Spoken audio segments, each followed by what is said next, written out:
Dear students, today we discuss exercise 5.1 on alternating series.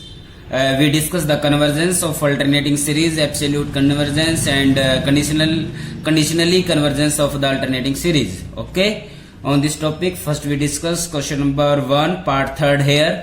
आपके पास दे रखा है कि given series is summation n is equal to 2 to infinity minus 1 to the power n log n by n cube, which is equal to say here log 2 by 2 cube minus log 3 by 3 cube plus log 4 by 4 cube. Okay students, okay हम इस series को लिख लेते हैं, late कर लेते हैं. Summation n is equal to 2 to infinity minus 1 to the power n an, which is equal to summation n is equal to 2 to infinity minus 1 to the power n log n by n cube. Okay, और clearly बच्चों students आपको क्या दिख रहा है? Series की जो terms हैं पॉजिटिव नेगेटिव मीन सीरीज क्या है आपके पास? एक अल्टरनेटिंग सीरीज है. और अल्टरनेटिंग सीरीज की कन्वर्जेंस बच्चों कैसे चेक करते हैं? By using the Leibniz test. Okay, तो अपने पास an का काम कौन कर रहा है? an का काम किया बच्चों log n by n cube ने, और clearly that is greater than क्या रहेगा बच्चों? 0 for all n is greater than equal to 2. n की वैल्यू आप कुछ भी पुट करो, an की वैल्यू हमेशा क्या रहेगी? पॉजिटिव रहेगी. Okay, clearly given series is an alternating series. Okay, now we check the decreasing, monotonically decreasing. Consider the function f of x. an को f of x की फॉर्म में लिख लेते हैं. log n है तो log of x लिख लेते हैं, n क्यूब है तो x क्यूब लिख लेते हैं, और here x is greater than 0. Now we check the monotonically decreasing by using the first order derivative, taking the derivative of f of x, f dash x. So here we use the quotient rule, taking the square of denominator same, or derivative of numerator minus numerator same, derivative of denominator. From this we have that term, and taking common x square and cancelling the x square with x to the power 6. x की 2 को x की power 6 से cancel किया, then we have x to the power 4. Okay, और monotonically decreasing होने के लिए f dash x को क्या होना चाहिए बच्चों? Less than 0. क्या होना चाहिए? ये टर्म लेस देन 0. ये टर्म लेस देन 0 हो जाएगी कब? जब आपके पास 1 माइनस 3 log x क्या आ जाए बच्चों? Less than 0. Means 1 minus 3 log x is less then 0. Means minus 3 log x is less then minus 1. Multiplying by minus 1 on that inequality we have 3 log x greater than 1. Minus से multiply करेंगे तो inequality अपना sign change कर लेती है. log x is greater than 1/3 और this implies x is greater than e to the power 1/3. Okay, तो इसका मतलब फंक्शन आपके पास मोनोटोनिकली डिक्रीजिंग हो जाएगा. फंक्शन आपके पास मोनोटोनिकली डिक्रीजिंग हो जाएगा. कब हो जाएगा बच्चों? जब x आपके पास क्या आ जाएगा? Greater than of e to the power 1/3, that is approximate equal to 1.39. Okay students, तो आपने क्या देखा कि an के बारे में पहले डिस्कस किया. an is greater then 0. an को f of x की फॉर्म में मान लिया, और हमने कहा कि ये f of x मतलब दैट फंक्शन इज डिक्रीजिंग. ये फंक्शन आपके पास डिक्रीजिंग हो जाएगा कब? जब x greater than e to the power 1/3 होगा. क्लियर? तो from that students we have an plus 1, sorry, from that we have function के बारे में आपने डिस्कस किया कि that function is decreasing function. Sorry, अभी हमने डिस्कस किया था फंक्शन क्या है? मोनोटोनिकली डिक्रीजिंग है. मोनोटोनिकली डिक्रीजिंग है तो क्या हो जाएगा आपके पास? f of n is greater then f of n plus 1. Clear?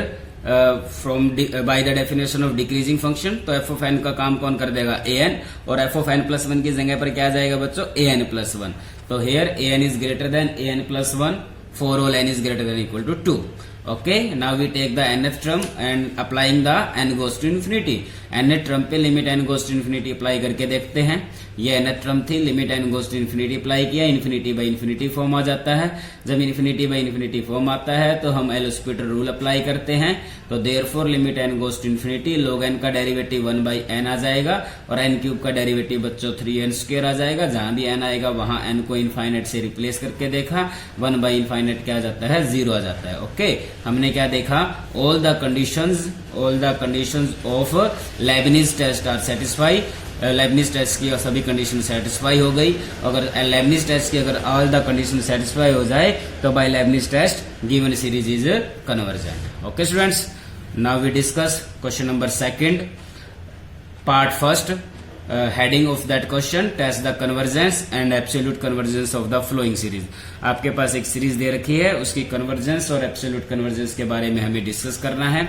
Series क्या दे रखी है, 1 - 1/3 factorial plus 1/5 factorial minus 1/7 factorial plus and continue like this. Okay, solution from here 1 - 1/3 factorial plus 1/5 factorial minus 1/7 factorial continue like this, that is equal to summation n is equal to 1 to infinity।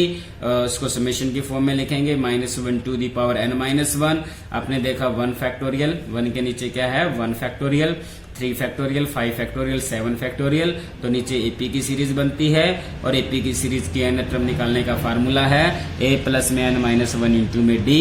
तो using that formula we get the nth term 1/2 n minus 1 factorial. Okay, तो let कर लेते हैं, summation n is equal to 1 to infinity -1 to the power n minus 1 an is equal to that term. Okay, आपने देखा series की term में positive negative है, तो इसका मतलब सीरीज आपके पास अल्टरनेटिंग सीरीज है और अल्टरनेटिंग सीरीज की कन्वर्जेंस को चेक करने के लिए we use the Leibniz test here. an का काम कौन कर रहा है बच्चों, 1/2n माइनस 1 फैक्टोरियल कर रहा है, that is always greater than 0 for all n। Clear, an plus 1 का काम कौन कर रहा है 1/, में जब n को n प्लस 1 से रिप्लेस करेंगे टर्म बनेगी 2n प्लस 2 और माइनस में 1, तो बन जाएगा 2n प्लस 1 फैक्टोरियल। तो नाउ आपको पता है क्लियरली 2n प्लस 1 हमेशा 2n माइनस 1 से ग्रेटर रहेगा फॉर ऑल n की वैल्यू कुछ भी पुट करते रहना। इस इनइक्वालिटी में 2n plus 1 always greater than 2n minus 1 for all n।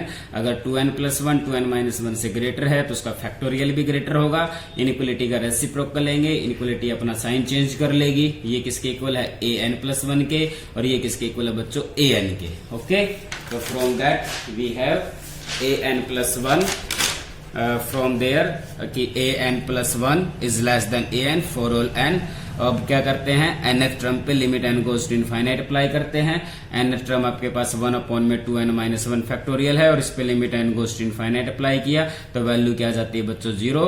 तो हमने क्या देखा, all the condition of Leibniz test are satisfy, Leibniz test की सारी कंडीशन सेटिस्फाई हैं, तो by Leibniz test given series is convergent. Okay, convergence तो check कर लिया, now we check the absolute convergence of that series. Absolute convergence के लिए क्या करना होता है बच्चों, जो nth टर्म होती है उस पे मॉडुलस अप्लाई करके हम टर्म लेके चलते हैं, मोड ऑफ an लेके चलते हैं। तो 1/, में 2n माइनस 1 फैक्टोरियल और इसका साथ में बच्चों क्या है ले लेते हैं मॉडुलस। तो हमने क्या देखा है कि इस मॉडुलस के अंदर की जो टर्म है वो पॉजिटिव है, इसलिए इसके बाहर मॉडुलस लगाने की जरूरत नहीं है, हम इसको लिख सकते हैं 1/, में 2n माइनस 1 का फैक्टोरियल। क्लियर है, ओके, तो मोड ऑफ an प्लस 1 भी क्या बन जाएगा आपके पास 1/, में 2n प्लस 1 का फैक्टोरियल। अब मोड ऑफ an है, इसकी कन्वर्जेंस हम रेशो टेस्ट से चेक करते हैं, तो mode of an divide by mode of an plus 1 लेकर चल पड़ते हैं। मोड ऑफ an की वैल्यू पुट कर दी, मोड ऑफ an प्लस 1 की वैल्यू पुट कर दी, फैक्टोरियल को ओपन कर दिया, 2n प्लस 1 एक कम करेंगे 2n, फिर एक कम करेंगे 2n minus 1 factorial, 2n minus 1 factorial से 2n माइनस 1 फैक्टोरियल कैंसिल हो जाएगा।